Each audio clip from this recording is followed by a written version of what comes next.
அஸ்ஸலாமு அலைக்கும் வரஹ்மத்துல்லாஹி வபரகாத்துஹு. இந்த குர்பானி என்பது யார் மீது தான் கடமை, எந்த அடிப்படையில் இது கடமையாக பார்க்கப்படுகிறது அப்படிங்கிற ஒரு கேள்வியும் வருகிறது. அப்ப இந்த குர்பானி பொறுத்தவரையிலும் அதை கொடுக்கக்கூடிய அளவிற்கு யாருக்கு வசதி இருக்கிறதோ அவர் மீது அந்த குர்பானி கடமையாகிவிடும்.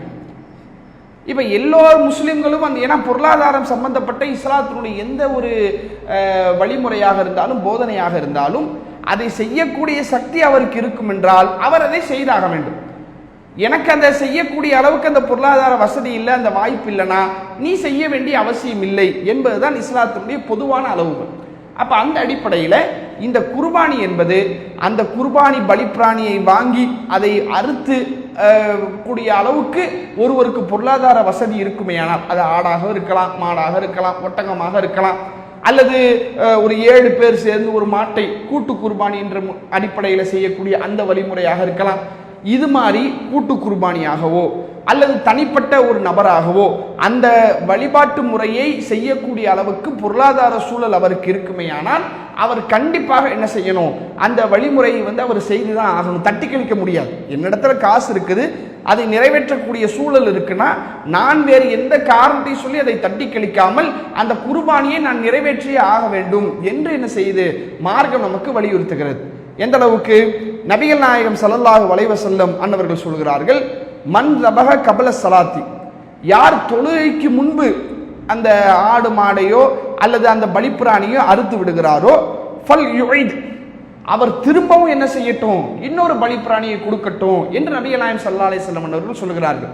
இப்ப தொழுகைக்கு முன்னாடி ஒருத்தர் அறுத்துட்டாரு, ஆனா ரசூலுல்லாஹ் சரி தொழுகைக்கு முன்னாடி அறுத்துட்டீங்க, தெரியாம செஞ்சிட்டீங்க, அதனால பிரச்சனை இல்லை அப்படி சொல்லல. தொழுகைக்கு முன்னாடி அறுத்துட்டால் தொழுத பிறகு மறுபடி நீ என்ன செய்ய, ஒரு பிராணியை நீ கொடுத்தாகணும்.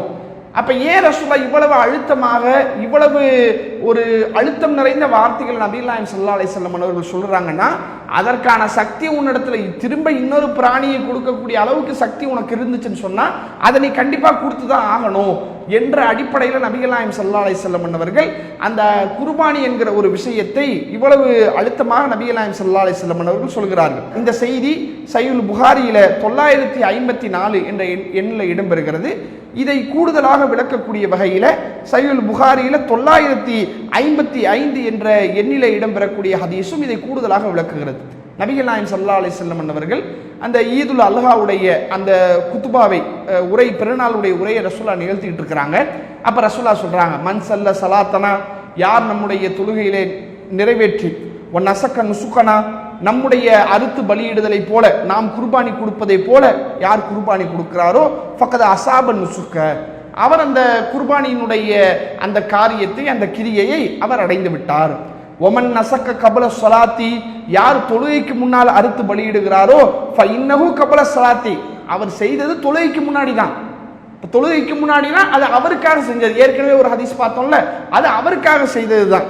வலா நுசுக்கலஹு, அவர் என்ன செஞ்சமாற குர்பானி கொடுத்தவராக ஆக மாட்டார் அப்படின்னு ரசூலுல்லாஹ் சொல்றாங்க.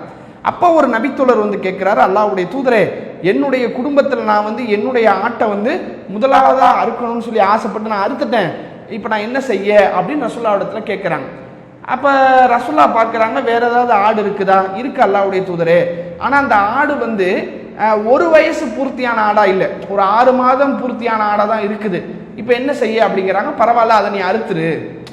பரவாயில்லப்பா, விட்டுருப்பா, அடுத்த வருஷத்துலேருந்து சரி பண்ணிக்க அப்படி சொல்லலை. பரவாயில்ல, அதை நீ அறுத்துரு.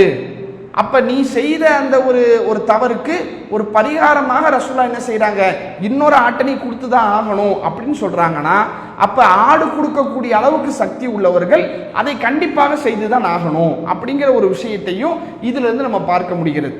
அப்ப இந்த குர்பானி என்பது அதை கொடுக்கக்கூடிய சக்தி பெற்றவர்கள் கண்டிப்பாக நிறைவேற்ற வேண்டிய, அது தனிப்பட்ட முறையில் கொடுப்பதாக இருந்தாலும் சரி அல்லது கூட்டாக சேர்ந்து கொடுப்பதாக இருந்தாலும் சரி, அந்த அடிப்படையில் அந்த குர்பானியை அவரவர் நிறைவேற்ற வேண்டும் என்கிற ஒரு விஷயத்தை இந்த செய்திகளின் வாயிலாக நம்மால் பெற முடிகிறது. அல்லாஹு அக்பர், அல்லாஹு